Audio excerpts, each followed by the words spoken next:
Hey guys, I wanted to give you a very clear visual on how your digestion is supposed to work. So after you eat the food product, it comes down your esophagus, it comes into your stomach.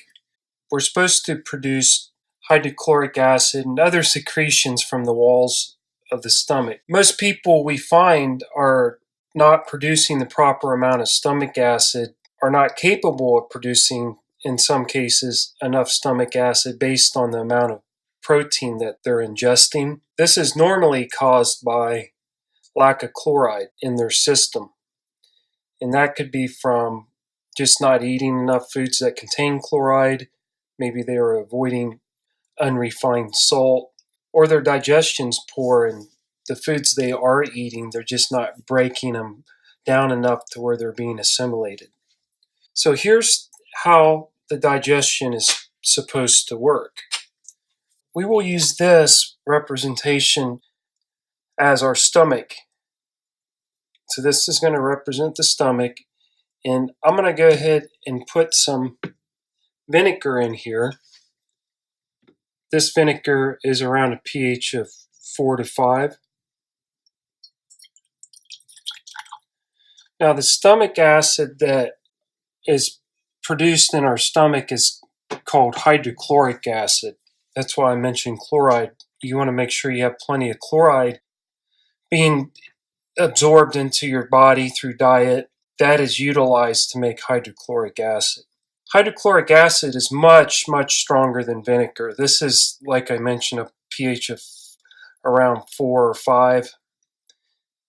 Hydrochloric acid's below a 1.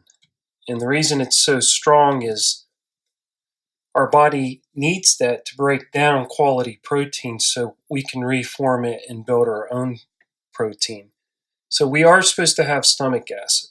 So once your food comes into the stomach and the walls of the stomach start secreting different enzymes and hydrochloric acid, I'm going to put some grass-fed hamburger in here. So the hydrochloric acid is secreted when the stomach senses that there's abundance of protein. There's not as much stomach excretion when high-quality proteins aren't consumed. This could be a reason why when people do have poor digestion, they tend to gravitate towards carbohydrates or processed foods because they're much easier to digest. So once hydrochloric acid starts to secrete out onto the food, there's muscles in the stomach, and it'll sit there and massage it, and it just doesn't sit stagnant. So it's really starting to break down the protein for the next step. So the digestion system is steps. You first break it down with your teeth and saliva. There are some enzymes in your saliva. As it comes in your stomach, the acid hits it real hard. It's supposed to produce enough to where it kills any bacteria or microbes, parasites that are in the food. So after it's been in the stomach for a while, it'll start to proceed into the first part of the small intestines. This is called the duodenum. Now, this section right here, you can see the indent. That correlates with this over here. So we're going to go ahead and, now that the food has been saturated with the acid and it's been worked through the stomach, it starts to proceed.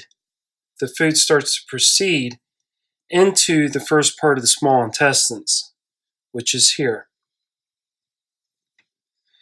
See how these are the same picture? It's just this is a cross section. The bile and pancreatic enzymes squirt onto the acid here. You can see where there's specific ducts before this. This is the second step of breakdown. The bile that's stored in your gallbladder, when it squirts onto the food, it helps to break down the fats. It helps break them down into tiny droplets. It gets further broken down here, but you see how the importance of the first step, second step, third step. So you want each step to work correctly. If it doesn't, the food doesn't get fully broken down, and it can turn into waste product down here. The key to stomach acid is your body will only produce as much as it needs for that particular meal. But you have to make sure that you have the ability to produce the amount of stomach acid that your body needs to break down that meal. Just having a little stomach acid doesn't necessarily get the job done depending on what types of food you're eating. So now that the food has been neutralized by the stomach acid,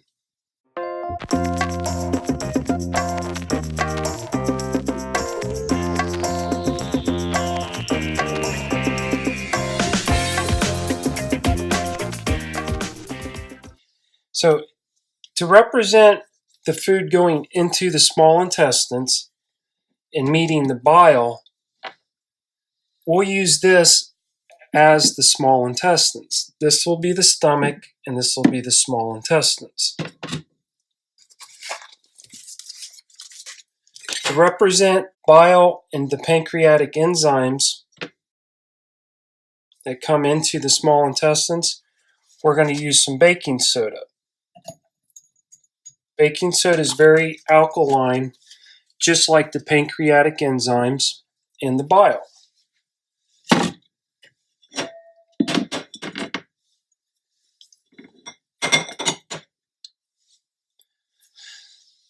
So you can see this represents the small intestines, represents the fluids that are supposed to flow out of these ducts into the small intestines to aid in proper digestion. The bile and the pancreatic enzymes, it's squirting out into the intestines.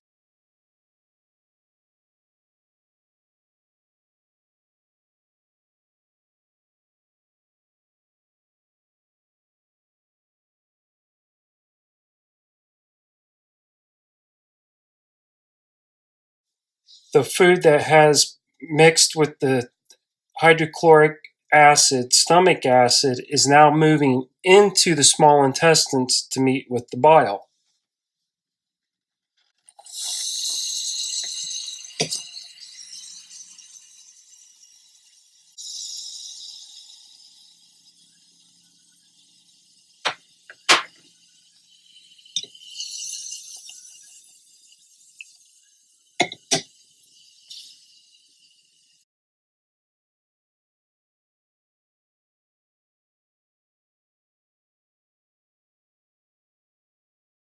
As the food moves and is breaking it down, as it moves into the small intestines, it squirts out bile and bicarbonate, and they mix. They hit each other right here. And here's the reaction.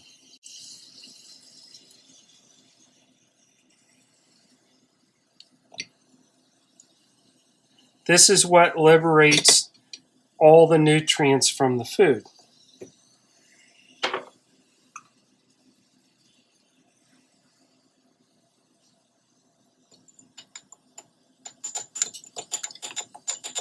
You can see that reaction. It's just breaking the food apart. That's a very strong reaction. That is the magic in the human digestive tract.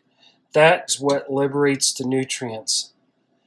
After those nutrients are liberated like that, as they come down here, they still continue to break down, but they also start to get absorbed.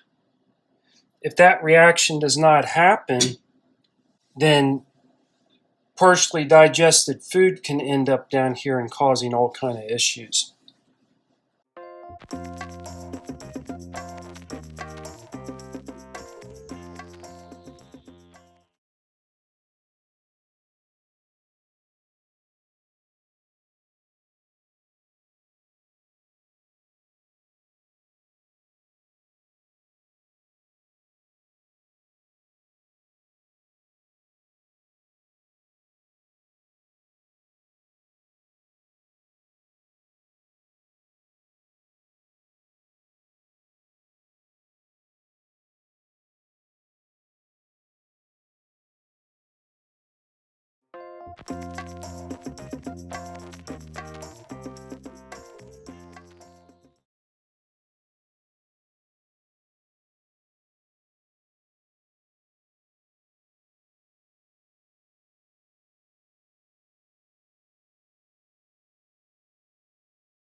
So at Digest Real Food, you can go to Digestive Coaching. There's also a link below this video. And throughout the website, it's on the sidebar also. This is a program that's been highly successful. I've seen many other people use this approach to be effective in figuring out what is causing the underlying issues that's contributing to different symptoms that individual may be experiencing. What I do is I help you interpret what your test scores and your symptoms are indicating. And then I show you what I would do if I was faced with the same test scores and symptoms, educate you on what other people have done successfully when they found themselves in the same situation or dealing with the same issues. Once I upload that report to your account, it's normal you'll have some questions, so I'm available to answer those questions. So it's just like a personal training session to get up to speed on what you're doing, how to do it, and this walks you through everything. So on the sign up page here, you want to make sure you check out the client requirements. It's just a release form. Once you sign up, you can go to Coalition for Health Education. That's just where you set up your online account to plug in any test scores and self-test. So if you're not familiar with these self-tests, they're not difficult to do. It's just they need to be explained to you. You click on self-test here, and it will take you to the self-testing page on my site. As you can see, here's the program again. And this will show you the equipment you need. I highly recommend these strips. The other strips are very difficult to read. The whole purpose of testing is to get accurate readings. So most people use their phone for the timer. Most people will have to purchase some pH strips, these good ones that are easy to read. for urine and saliva pH. It's also nice to have your own blood pressure monitor so you can get consistent readings at home. And it'll have the tracking sheets and everything. But you don't have to be concerned with all that. The first step is to get signed up. Come on to this page. Make sure that you can meet these requirements. And then you want to go ahead, and if you're ready to help your body start functioning, and you're ready to learn how to take effective steps, you want to click here. Now, as soon as you sign up, I'll be sending you a detailed email. So don't get too caught up in trying to figure everything out, because this walks you through it. And this program's nice because a lot of people are busy. They don't have time to trial and error. They don't have time to go out and educate themselves on what to do and how to do it. It makes sense to do a program that's addressing underlying causes and clearly demonstrates to you why you're taking certain steps to get a desired result. I'm really excited to work with you. I hope you take the initiative to improve your health, and I'm here to help you when you are ready. I hope to hear from you soon.